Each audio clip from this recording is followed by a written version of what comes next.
संसद के मानसून सत्र की तैयारियां जोरों पर हैं। सरकार की तरफ से आगामी सत्र में कई बिल पेश करने की तैयारी है, लेकिन इस बार उसके सामने कई बड़ी चुनौतियां भी हैं।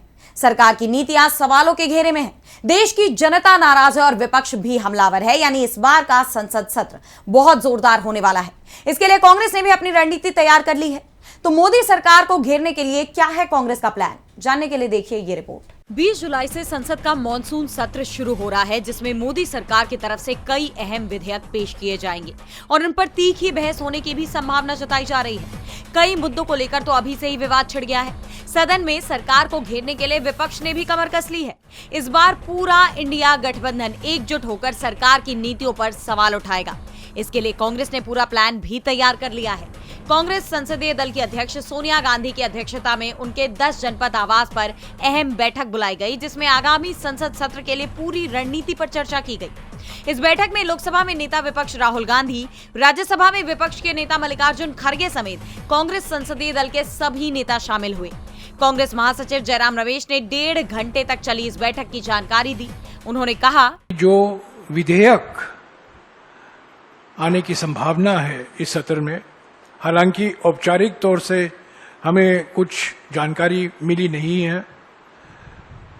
परसों दिन या 19 तारीख को सर्वदलीय बैठक बुलाई गई है, जहां औपचारिक तौर से हमें वो जानकारी मिलेगी।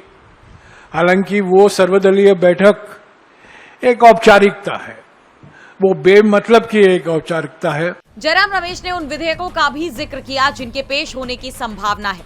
उन्होंने अनुमान के तौर पर बताया कि सरकार इस बार परिसीमन बिल, पीएमसीएम बिल, संविधान संशोधन विधेयक, महिला आरक्षण बिल, विकसित भारत शिक्षा अधिष्ठान विधेयक, FCRA विधेयक, राष्ट्रीय खाद्य सुरक्षा अधिनियम 2013 में संशोधन का प्रस्ताव पेश करने की तैयारी में है। इसके साथ ही उन्होंने ये भी कहा कि ऐसे कोई विधेयक नहीं दिखते जिनका हम समर्थन कर सकते हैं, इसलिए हम उनका पुरजोर विरोध करेंगे। यानी पिछली बार जिस तरह परिसीमन विधेयक को लेकर सरकार को बैकफुट पर आना पड़ा था, इस बार भी संसद में कुछ वैसा ही नजारा देखने को मिल सकता है। मीडिया से बात करते हुए जयराम रमेश ने वो सभी मुद्दे भी गिनाए हैं जिन्हें विपक्ष सदन में उठाने की तैयारी में है। इसमें चंदा चोरी और आस्था के साथ धोखे का मुद्दा, परीक्षा और शिक्षा प्रणाली, नीट का मुद्दा, देश में चल रहे E20 घोटाले के साथ ही कमजोर होती विदेश नीति का मुद्दा भी शामिल है। यानी इस बार विपक्ष ने सरकार की घेराबंदी करने की पूरी तैयारी कर ली है। लेकिन सवाल ये भी उठ रहे हैं कि क्या सरकार विपक्ष के सवालों का जवाब देगी? क्या वो उसके विरोध को मंजूर करेगी? इसे लेकर कांग्रेस नेता ने मोदी सरकार पर तीखा हमला बोलते हुए कहा कि मोदी सरकार की कथनी और करनी में जमीन आसमान का फर्क है। हमारा अनुभव रहा है कि सत्र में विपक्ष के मुद्दों पर चर्चा नहीं होती, सिर्फ विधेयक पास होते हैं। अब सबकी नजरें आगामी संसद सत्र पर टिकी हुई हैं कि इस बार सरकार और विपक्ष के बीच का तालमेल कैसा रहता है, किन विधेयकों पर मुहर लग पाती है। DB लाइव की रिपोर्ट।